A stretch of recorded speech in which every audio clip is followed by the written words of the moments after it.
What's up, IGN? Brian here with Jeremy Blum, and we're playing some Insurgency on PC. Jeremy, this is the multiplayer mode, correct? Yeah, this is one of our game modes called Push that we're playing right now. Okay. So just to give everyone a heads up in case they want to see something else, we're going to do co-op modes later. So we're going to have 2 walkthroughs, and right now we're just going to start on multiplayer. So what is this map called? This map is called Heights. It takes place in Afghanistan. It's one of our Afghanistan maps. Okay.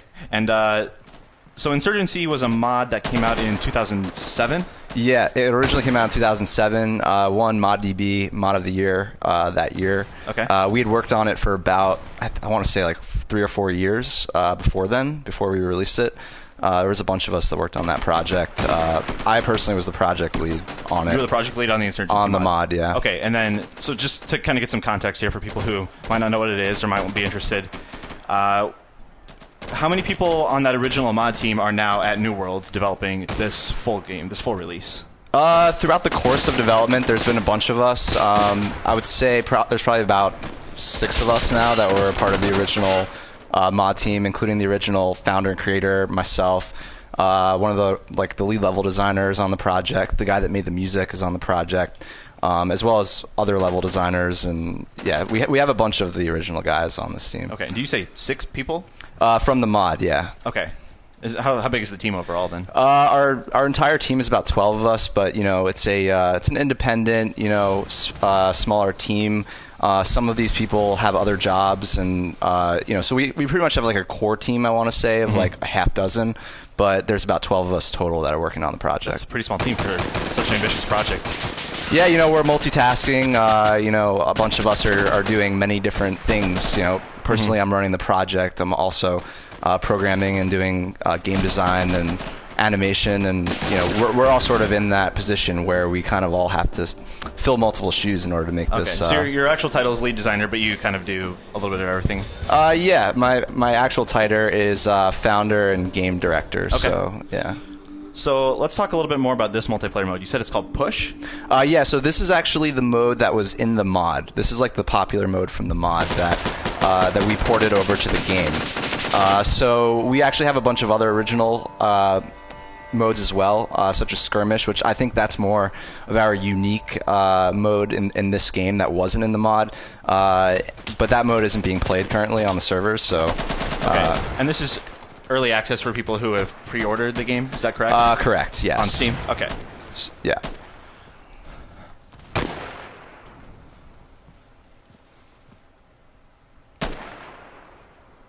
Yeah, so the goal of this mode is there's 3 objectives. It's kind of like Russian Battlefield, except you don't destroy those things that you destroy in that. It's a capture point based mode where first we need to secure A, and then if we secure A, we get more waves and more time to secure B. Okay, so is this like right now one team is defending and one team is trying to capture, or is exactly, it like... that's what it is. Okay. I'm on the attacking team right now, which is so the Insurgents.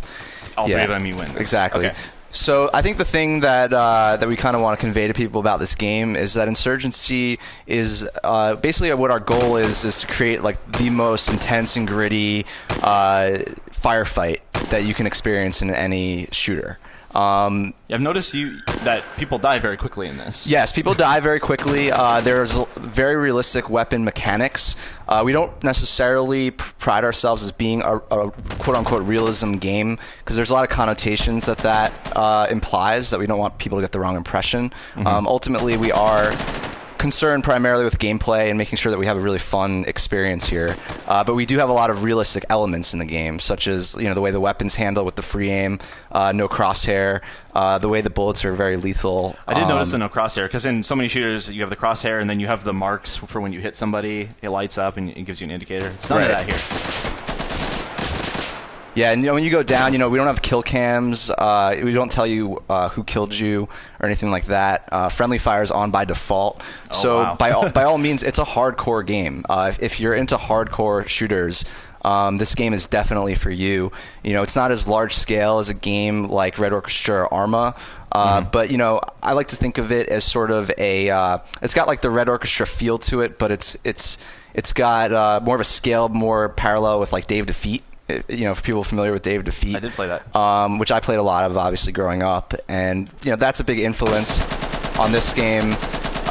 You know, a lot of Rainbow Six elements in this game. It's very tactical. And we also have a co-op mode that I'm going to be showing you guys as well. Yeah, we'll definitely check that out. I'm also seeing, especially at the beginning there when you're all running, there's a lot of people on your team. What size of like versus are we looking at here? Is that like 10v10 or something? I think this is 16 versus 16, Okay. so it's like a full server of PvP right now. That's pretty large. Yeah, I mean, it's a good size. I think that the gameplay is a little better on 24 or something because it's a little more personal. It can get a little bit chaotic with this amount of players, and a little bit more is out of your control. But if you're into that intense, you know, sort of environment, then, you know, full server is definitely for you. Absolutely. And so there's, you know, no kill streaks, no vehicles, none of that. This is just like straight up hardcore shooting, right? Yes, pretty much. It's the focus is on the firefight and on the objectives and on the teamwork. We actually have 3D VoIP disabled right now. Yeah, I wanted to ask about that. And just to let everyone know, we disabled it because, you know, we don't know what anyone's going to say online. They could say some really nasty things, so we had to turn it off for the purposes of this video. But go ahead and explain what the 3D voice is about. Yeah, so we have a 3D voice over IP in the game where if you're talking on your mic, you know, the enemy could actually hear you if they're within range of you, and your nearby teammates could hear you. However, we also have a squad system, so the people in your squad, which is this button, I think, yeah. So I am right here. I think I'm... Yeah, you're IGN spy guy. Oh yeah, right here.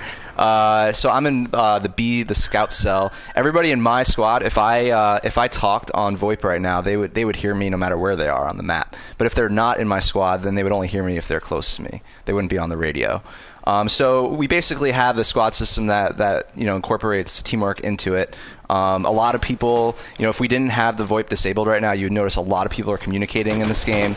So you're actually hurting your team right now, probably. You know, maybe not necessarily, you know, because you can also play this game in the way that, you know, you don't necessarily have to coordinate if you want, but you're not necessarily being useful. Sure. You know, but maybe if I run in and just like kill a bunch of people, it'll pave the way for my team to move up. So since these other squads cannot hear you, does it sort of work out that there are little pockets of action that are each sort of doing their own thing? Because there's no bigger way to talk to everyone and coordinate. So it's like little firefights here and there, correct? Sorry, I was just killing some people. I totally understand. I actually got some kills. Can you repeat that question? Yeah, so since like Squad A can't talk to Squad B, right? Right. So does that mean there are like little packets of combat on their own breaking out around the map because there's not a bigger overall communication? Yeah, somewhat. You know, since we have the squad system and the communication is built into it, it allows people to have that more personal experience if they want it. You know, you're not forced into a big group of communication. You can be in that closer knit, you know, 4-person team if you want. So just like, could those guys hear you right now? How far they are? Yeah. Okay. If I was, yeah, even if they're not in my squad, they would still hear me, no doubt. That's neat. Is that affected by like just by proximity, or like if you're inside of a building and they're outside, could they not hear you because like there's a wall there? Or how does that work? It's mostly by proximity. You know, Okay. we hope to eventually make it a more realistic 3D VoIP. You know, with DSP effects and having like walls break up the volume and stuff like that. But you know, this is very much a game that, even though we're launching next year, hopefully earlier in the year, you know, we plan on continuing to update it and, you know, include DLC and whatnot in the price of the game. Okay. So, you know, we come from, I guess, the modding community. So we believe in a very iterative approach to game development. And even though it makes sense for us from, like, you know, business and financial standpoint to actually have a hard release on the game, we still see our releases as kind of a soft release where it's just like it's the launch of a platform that we intend to build upon and expand upon in the future. Okay. And just for anyone that's interested, you mentioned price. Could you say what the full price will be and what you could pay right now to get into the early access? Right now, the game costs $19.99 for early access. We are still we haven't 100% determined what the final price of the game is going to be yet. Sure. Is there a sort of persistent leveling up that will carry over into the full game, or is it sort of like each match is its own thing, its own contained sort of setup? Sorry, you're asking about persistent progression? Yeah, like do you have an overall character level with unlocks? Not in this version of the game, Okay. but that is our intent to add in a persistent progression system, which we haven't really revealed yet to people, so we don't really necessarily want to disclose that quite yet. Yep, fair enough. But we do intend on releasing a form of persistent progression that rewards players for playing over longer periods of time without necessarily it having a gameplay impact, because that's an important thing to us, is that we don't want this to turn into a Call of Duty type game where the better players that have been playing constantly get the better weapons and all that. You're always playing catch up if you're new. Exactly. Yeah. Exactly. So we want to stand out in that sense by not following a similar path that for instance, the model that they use. But we do understand that, even including myself, everybody wants to feel like they have something to earn while they're playing, Mm-hmm. So we definitely have plans for that. Great. If you wouldn't mind, I don't know what the abandoned rules are for this game, but if we could drop out into a different game type before we head into co-op, is that okay? Or does that kind of count as a loss? Well, I would, but right now, since we're in early access, we've been kind of changing the game up on people a lot. Okay. There's been a lot of changes, going back and forth between gameplay concepts, getting feedback from the community.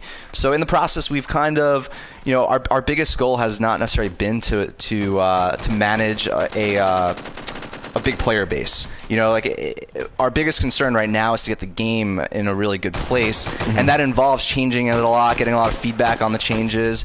And so in the process, right now, there's not a whole lot of people playing. This is probably the only fully active server right now. Sure. So we could technically start our own server on a different game mode, and I can show you guys that. But it won't be very populated. So let's just talk about a few of the other more notable game modes then while we play this. Sure, yeah. So Skirmish, I think that's the really original mode that we have. It's like a 5-point capture, a little bit like Dave Defeat, except the closest capture points to each team's spawn are supply caches, are weapons caches, and your team can actually resupply there. And if you destroy your enemy's weapons cache, then it has an effect on their reinforcements.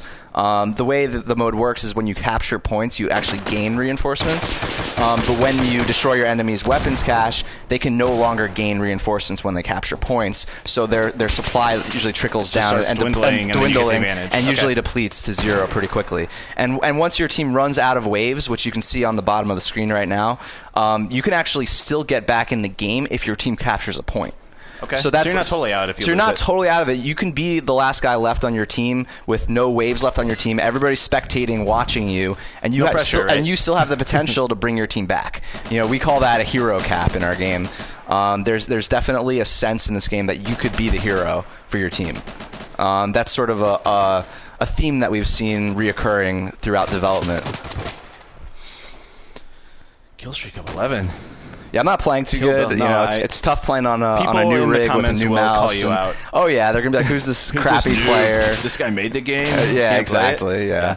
I guess if I was at the office on my own rig, it might be a little different. But on live streams, we're always terrible, and no one understands that it's difficult to play and talk at the same time. Yeah, that too. Well, at least I got a couple of kills there. You know, I didn't go the whole time without getting any. So right now, you can see on the bottom we have 0 waves left, and our team's out of reinforcement waves. So it's up to these remaining guys right now to secure C in order to win the map, because it's the last objective, so we won't respawn. It would just win the map if they capture it. And you can spectate all of them. Can you spectate in first person? We can. There's some bugs in the first person, but yeah, you can spectate. Oh no! It looks like there's this one guy. This isn't going left. so well. Oh, It's over. Yeah. So I'm actually going to switch out now, I think, to co-op. Sure. Yeah, we'll do that. Yeah, we're going to go ahead and do another video with the co-op mode. So if you want to go ahead and check that out, we'll just embed it into the same article with the video that this is in, so you don't have to go searching for it. But go ahead and check it out with us, and thanks a lot for showing off multiplayer, and we'll be right back.